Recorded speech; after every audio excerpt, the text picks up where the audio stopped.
record. All right. So good morning, everyone. Welcome. I just want to ask you to notice the synchronicity this morning that occurs between the music, between the treatment, the meditation that was done, and my talk. I've mentioned this to you before. It just always fascinates me and inspires me and just assures me that spirit is present and moving in and through and as the center and our surface.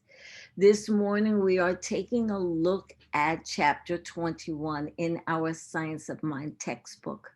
And one of the things that I love about this chapter is that it really has some gems that you could possibly miss.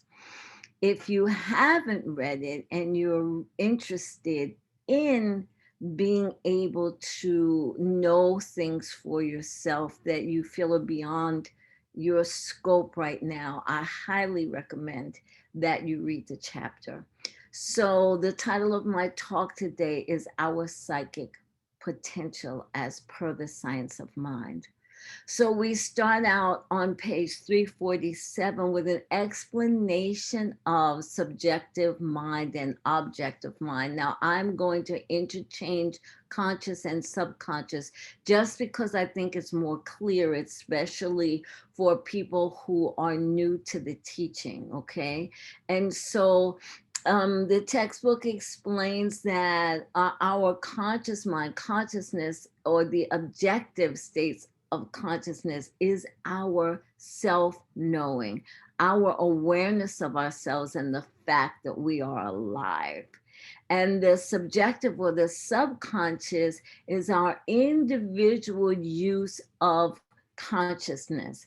Our subjective or subconscious minds contain memories of everything we've experienced, family and race characteristics. It's like a picture gallery of our experiences. Our subconscious is our individual use of mental law, it says, and it's possible only because we are within spirit or within universal subjectivity. We are within mind with a capital M. The next section talks about race suggestion. It's page 348. And it says that the individual's subconscious is his use of the one unconscious or rather subconscious mind. Therefore, we have a subconscious unity. We mingle with and receive vibrations from each other, and there's a mental influence. And this race consciousness contains the whole history of the human race. So our individual subconscious contains our history, all our memories, our ancestors and generations back. And spirit mind, the universal subjective mind, contains all of creation, all of us. It's the storehouse for everything. And so there is a tendency for us to reproduce the accumulated subconscious experiences of the human race. That may seem like a small thing, but oh my gosh, that's so profound. Now, one of the things that is pointed out in the textbook is page 349, is that the subconscious or the subjective draws to itself everything we are in sympathy with, meaning everything we're in alignment with, in agreement with, in sync with. It's the receptacle of race knowledge, and it's through unconscious communication. So we can access all of race consciousness and access the emotional knowledge of many lifetimes. And so very often we have experiences and we don't know where they came from, what we're doing, why we're doing what we're doing. And we have trouble understanding and or changing things. And this is the reason, because we are part of this collective. Okay. On page 350, the textbook talks about mental atmospheres. Now, this is something that we're familiar with, okay? It's the pervading feeling or energetic state of consciousness, our vibration, our tendency. It has to do with our intentions, our decisions we've made, the beliefs that we have, the feeling state that is emanating from us as a person. It's also true for us as a community, or a town, a state, a country, our world. Why? Because there's only one, right? And so we're individualized, and we are also a community, a group. And so this is, it moves exponentially, yes? Now, on page 350, there's a section that talks about tuning into thought, and this is really important. It says that telepathy is the act of reading subjective subconscious thought, or of receiving conscious thought from another without audible words being spoken. It requires tuning in to bring info out of the subjective or the subconscious mind. So we have this field of consciousness with all of life, all of history in it. We have our individualized part of it, and then we share the collective, what we call race consciousness, or the collective unconscious, which is the unconscious of all of our individualizations within the one. And then we have the universal subjective, which is spirit. And so you can just see how, can't think of a better word, how deep this is, how how involved this is, okay?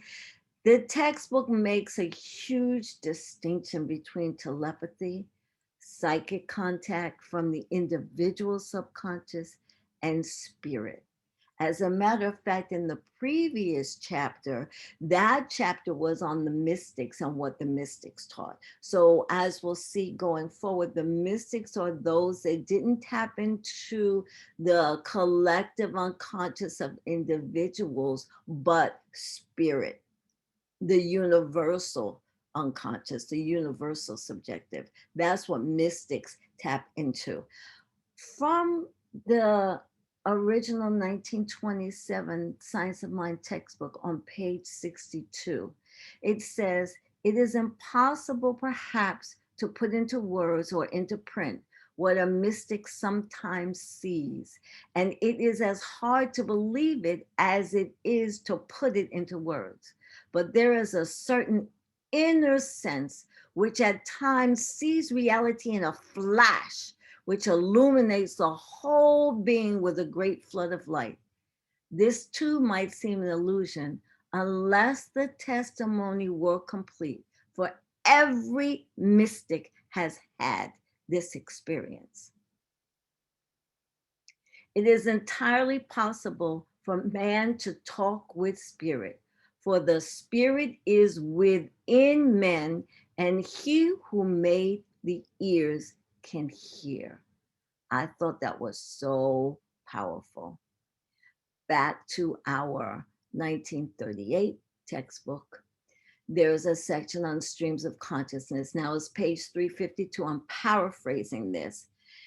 Each being is an individual entity in mind and is known by their name and the vibration that they emanate. We are all in the one mind and have an individualized personality. Thought is everywhere present, and what is known in one place may be known in all places. Anyone tuning into thought can enter into our stream of consciousness. A psychic can enter the stream of thought of anyone he can mentally contact. And the textbook specifically emphasizes that this is harmless while one is in a conscious state. The next section, the spirit of prophecy, explains that things in the subconscious, our thoughts, our beliefs, our memories, our experiences, are not limited by time and space and are all there and available. Thus, a psychic can access them. However, and here is the critical piece, the subconscious can only deduce. It receives. It does not initiate or choose. It simply receives and it is there. Okay? We are cautioned to refute any negative prophecy or prediction because negation exists in the realm of subconscious causation, not spiritual causation, not first cause.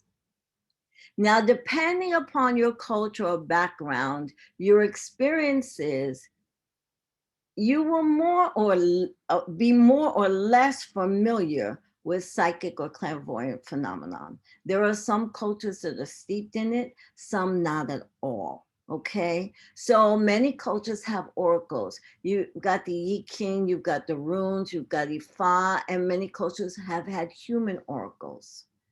Now, as I mentioned earlier, our previous chapter focuses on mystics, on visionaries, and on the luminaries, and that is with great intent. On page 328, it says, the mystic does not read human thought, but rather he senses the atmosphere of God. I think that's so beautifully said. There have been great mystics, seers, and prophets. You're aware of them. The first one I'll mention is Nostradamus. Things that he predicted are still unfolding, and that was in the 1500s. Okay? Literally, things that he predicted are unfolding. There was also Tesla. Tesla, who we know was a genius, had a challenging life, but he was a genius. Tesla predicted wireless devices. He even said that we would be able to carry one in the vest pocket. Okay. There was also Isaac Asimov. Isaac Asimov predicted communications will become sight and sound, and you will be able to see as well as hear the person on your telephone. Okay. He also predicted self-driving cars, smartphones, computers replacing people for work, and he predicted the World Wide Web. In the book, the Mammoth Book of Prophecies, there are several people that foresaw cars, emails, the fire, the Great Fire in London, the collapse of the Silver Bridge in West Virginia, even the World Trade Center attack. There was a gentleman by the name of John Elfris Watkins in the early 1900s who wrote an article about what would happen in the next 100 years, and he predicted video calls and wireless phone calls. Vannevar Bush was the man who created the Raytheon company, and he talked about a machine called the Memex. The Memex, that was for memory extension, and its purpose was to store information so that we as human beings wouldn't forget it. And he forecasted linking the information together and us being able to access it. And that is the World Wide Web and the hyperlinks that you and I use every single day. Okay. As a matter of fact, his visions were used in the 1960s to develop what we now call the World Wide Web. In addition to that, there are churches that are built on prophecy. It's called Fivefold Ministries, and it comes from something in the Bible, from Ephesians, that talks about Jesus having apostles, prophets, evangelists, pastors, and teachers, and the role of each of them. So you can literally, I've done it, you can literally walk into an apostolic prophetic church and you will see ministers prophesizing. They will be telling you what's coming in the future, whether it's for the world in general or whether or not it's for you personally. Now, the textbook clearly states that there are very few people that have this gift. And it clearly states that those people that do are mystics and illuminaries, okay? However, we think that these things are not possible for us, for you and I. That's a Nostradamus. He was different. He was special, you know. That's whoever, but not necessarily me. And you may be one of those people like me that has things come to them sometimes. So you say, well, I have a little bit come to me. Okay. If we were to do a top 10 list of things that Reverend Michelle teaches us that she's consistent with, high on that list, I would love to stop right now and ask everybody what's one of the top 10 things, but we can't. So, but high on that list would be go direct, go to the source. We've heard it many times from her before, right? Usually she's talking about interpersonal relationships, but in this case, going direct, we're talking about source, spirit. We all have the potential to acquire whatever information we need from universal subjective mind. You may or may not develop this skill to intuit or download psychically, but we can, through practice, develop the ability to receive moments of illumination or realization by connecting with spirit. Now, I want to speak to something because it may seem like the textbook is kind of tempering or downplaying psychic phenomenon and prophecy. It's because so few people are really adept at it, and it can be really murky waters and not safe. And historically, it has been. But we each have the ability to connect deeply with spirit and receive the appropriate information and guidance unique to ourselves, our life path, and the fulfillment of our choices. It's our birthright to create the lives we choose to live. We can be inner directed and rely on our connection with spirit and our own selves. That said, gaining accurate information from universal consciousness can be life changing, whether it comes through meditation, through deep contemplation, from a true medium or an oracle, because there's only one mind, one life, one universal consciousness, and we are a part of it. We each potentially have the ability to tap into oneness and access all that it is.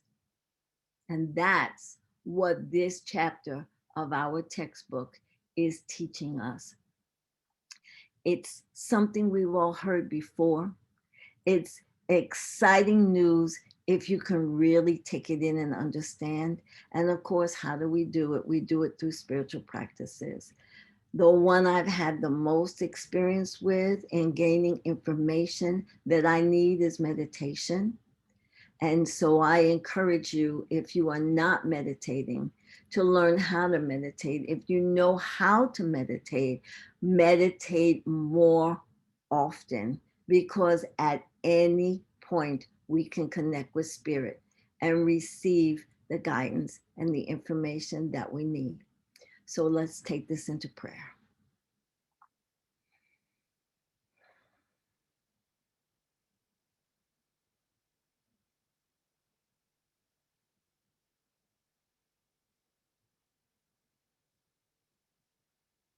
And so I listen. I intentionally plug into that power and presence that is more, that is all, that is all in all, that is all there is. And I know that this divine essence, this divine mind, this divine energy that creates all of life is expressing continuously, and it expresses in and through and as me. And so I simply tune in and I listen. I tune in and I know that this divine source of all is available to me, that there is not anything that is not possible when I tune into the divine presence that I call God, that I call spirit. That this divine presence is always providing me with exactly what I require to live the life I choose to live. That it listens to me and it says yes. It says yes and creates out of itself whatever it is that I have intended, that I have embraced, whatever it is that I am resonating. This divine power and presence is available to me, and it provides me with exactly what I require.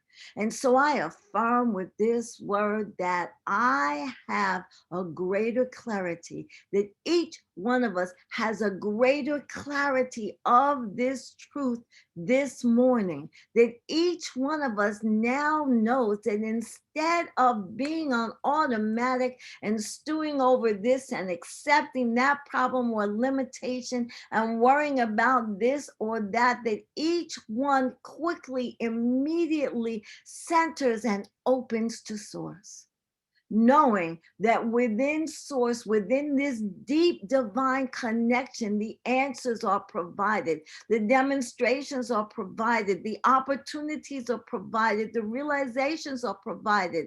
Everything is provided by source. I simply have to know and tune in and allow myself to receive from source, allow myself to receive the presence, allow myself to be a vehicle for the presence to express, to demonstrate, to reveal. This is a powerful awareness. This is an awareness that changes lives. And so I affirm it for each one. I affirm for each one that there is greater clarity and greater ability to utilize this awareness, this understanding, and to plug into spirit and allow spiritual law to express for each one's highest and best good. I am so grateful for this truth. I am so grateful for this awareness. I am so grateful for this understanding. And so I simply release this word into law, knowing that the divine presence that I call God makes it so. Please close with me. And so it